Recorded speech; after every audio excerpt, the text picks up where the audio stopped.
Hello, YouTube. How are you guys doing today? I've been wanting to talk about manufacturing my Kestrel micro drone frame for a while, and I've talked to my little Osmo Pocket here in the car about this at least 3 or 4 times, and every time I've reviewed the footage, I missed important things or I said weird things that I did a bad job. But today, got a little out. Oh, geez. Should I keep my got a little outline back here behind the camera so I can touch on all the important points. I have no idea how to manufacture anything. I have no idea how to be a store or sell something. I'm not a store. I can't offer free shipping. I have an idea of what I think my Kestrel frame is worth and where it should be priced. And I have an idea of what I think it should cost to manufacture it, and I'm hoping I can get those two numbers to line up well. And I think I have an interesting product. I worry that it's a little too much like the Acrobrat. The Acrobrat's a fantastic frame. I just wanted something just a little bit different, and nobody makes it. So why not make it myself, right? My Kestrel is about 15 grams lighter than the Acrobrat. And did I say the Acrobrat's a fantastic frame? It's a fantastic frame. But my frame is about 15 grams lighter. It's definitely not as sturdy. I'm trying to figure out where it's weak, and we'll make it sturdy where it needs to be, but I'm doing my best.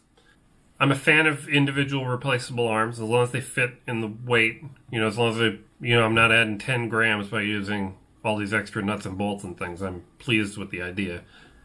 And the Kestrel's arms are very easily configurable. If you want arms for a 3-inch or arms for a 4-inch quad, it's just a matter of punching into the design different angles and lengths, and you can configure them however you want them. I wanted to make sure the Caddx turtle was completely out of view of the props were completely out of view of the turtle, and they are almost on the 4-inch. I don't know why this camera's a little bit leans to one side. I can see just the tip of this prop in the frame. But if you have the ND filter on, it doesn't matter because you have to crop out. You have to adjust your lens correction to pull that ND filter. The corners turn black, so it's not a big deal. I can't be the only one that wants a frame like this, so I'd like to try to get them manufactured. I have a CNC machine out in my garage. It's a Shapeoko XXL. It's oversized for doing this kind of work, but it gets the job done. And, buying the most expensive carbon fiber that I could find, because I wanted quality carbon fiber, it cost me about $13 to make a 3-inch Kestrel frame. That's just in material, just in carbon. And I've been thinking my frame, I would like it to be priced at around $35. That's just the number I've had in my head since the beginning. The Acrobrat's $45. It's bigger, it's heavier. My Hyperlight Flow Ride quad, that's one of my favorite frames, they're $45, just like the Acrobrat. And there's a lot more carbon in a Flow Ride than an Acrobrat. And I think even $35 might be a little too much for the Kestrel, but I probably shouldn't say that, but I like to be honest. I think it's a little high, but it's probably where I don't even know if I can make it to $35, so we're going to do our best. I've bought carbon from a couple different places. I found a cheaper vendor, and I can probably make a frame here at the house for about $10 in carbon. That's not too bad. Then you have to add some, standoffs, packaging, and whatnot, and it takes about 35 to 45 minutes for my machine to cut a frame, and I have to babysit it. I have to watch it. I have to load material. I make mistakes. This is not something I'm good at yet. So me manufacturing them is just never going to work out. I can't make enough. And I have no idea. My machine's not an industrial machine. It's a high end for a hobby grade, but it's very hobby grade. It'll need adjustments and things if you keep running it to manufacture over and over again. So I've asked around, and several people have recommended that I take a look at CNC Madness up in Canada. And I got a quote from them. It's an early quote. My frame isn't quite finalized yet, and he'll need to run the new designs through his software to see how to lay out and everything. But we think we could do it for about $20 a frame and he'd include the standoffs and the screws and stuff. And he might include packaging. I don't know if I understood the email right. There may be packaging included there, but I don't know what that involves. So, $20 a frame. It sounds great, right? That's $15 for me to put in my pocket. And if that were true, that would be fantastic. I'd probably drop the price down to $30 a frame or something. But that's not how it works out. It'll probably cost me $1 for some sort of packaging, right? And then what else do we have? Oh, and you'll want to pay for your frames, right? So the payment processor in the store will take a cut. I've been using Tindy.com for some of my 3D printed stuff in the past, and that's been working out fine. I know I can do better another way, but let's just say $3 come out. No, I've got $4 for payment processing in Tindy on my little chart here. So let's say $4 there. That's oh, and I have to add in rubber grommets and bushings and bits, and they cost less than $1, but I'm going to call it about $1 per frame. That means it costs $26 to sell a frame. That leaves $9 left over to put in my pocket, right? I don't get to put $9 in my pocket, but $3 of that goes in the IRS's pocket. So now I'm down to $6. And if everything worked out great, that'd be fine. I'd say, yeah, $6. That's good. We'll sell a few hundred frames and it'll be a nice profit and I'll be happy. I'll be excited. People will be flying my frames, right? That'd be fantastic. But it doesn't quite work out that way. I've had to spend quite a bit of money, just to make my little Kestrel, this little guy right here, to get to this point. First, I had to spend about $2,200 on a CNC machine. I don't actually expect to recoup that cost in selling a frame, right? I don't think enough folks will buy them. I'm just excited about the idea of getting them into people's hands and get other people flying my stuff. It seems like fun. I enjoy that. So that's fine.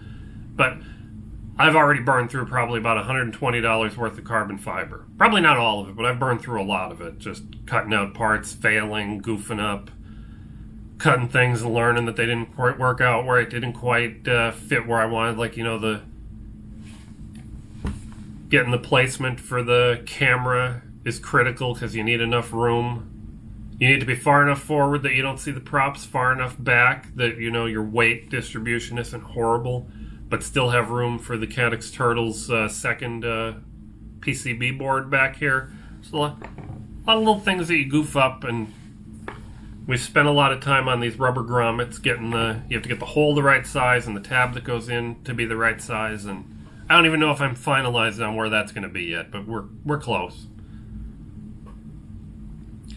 And I've spent probably $50 or more just on bushings and standoffs and grommets. I have a whole bag of grommets here that were totally the wrong size. They sounded right when I read the measurements of McMaster car, but they're like this big. It was ridiculous. They were totally wrong for this frame. But yeah, that's and I've had to buy flight controllers and motors and things. For me, I would have one Microquad, right? And I'm already up to 2 of these. I'll probably be building a third. I'll probably be trying new parts on these. I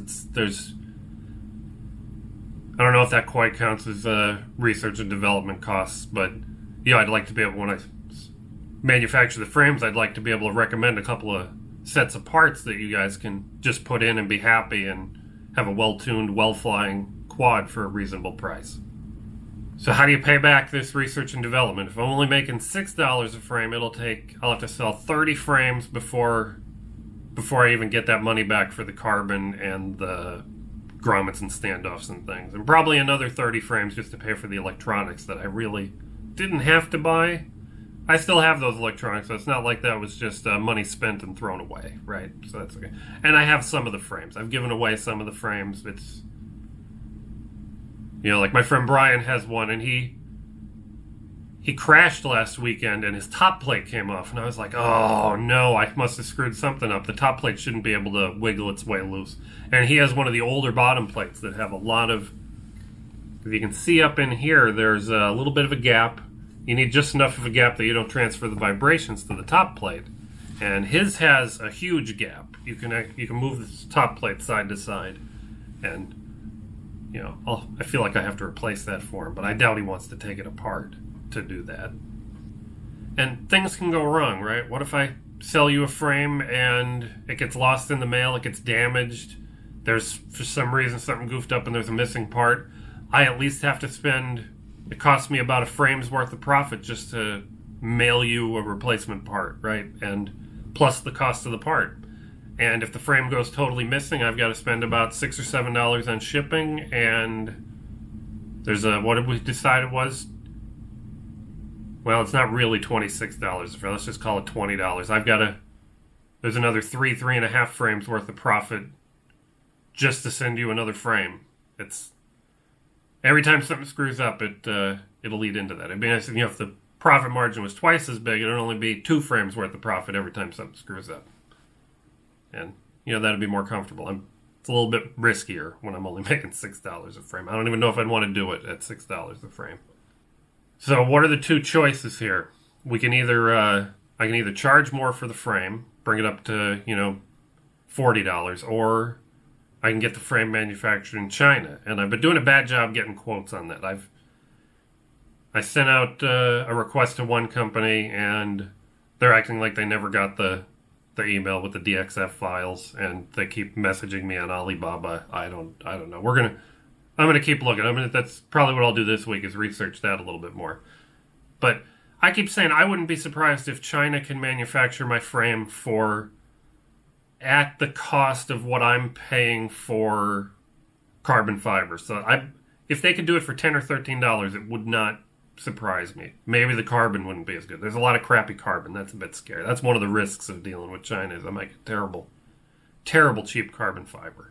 But who knows? You have to try, right? If I could get it down to $10 a frame, I'd love to lower the price of my pricing of the Kestrel down to $30 to you, and that would be fantastic. My profit margins go up to $10 or $11 a frame, and you guys would get $5 off. I think that would be fantastic. But if I stick with CNC Madness, it's safe. He's a trusted guy. He sells frames to all kinds of people in the community. And his prices are reasonable. I can't do it reasonable, but I also, as soon as he gave me the first quote, which was a little higher, I did some math on how long it takes to make a frame, and I thought, I wonder if I could pay one of the neighbor kids to come in and cut frames on my machine, and it would probably cost me the same amount. But that's very naive. I know that's not how it would work. But that was just the first thing that popped into my little brain here.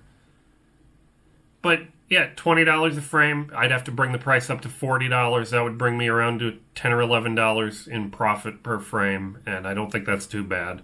That's doable too. I'd probably sell fewer frames. I'd sell more frames at $30 than $40, right? It's just how it works. But how many more? We don't know. But we'll see. We'll figure it out. I don't need to make a fortune selling frames. I just think it'd be neat to pay back what I've already invested, maybe make a little more money so I can put that into the next project. I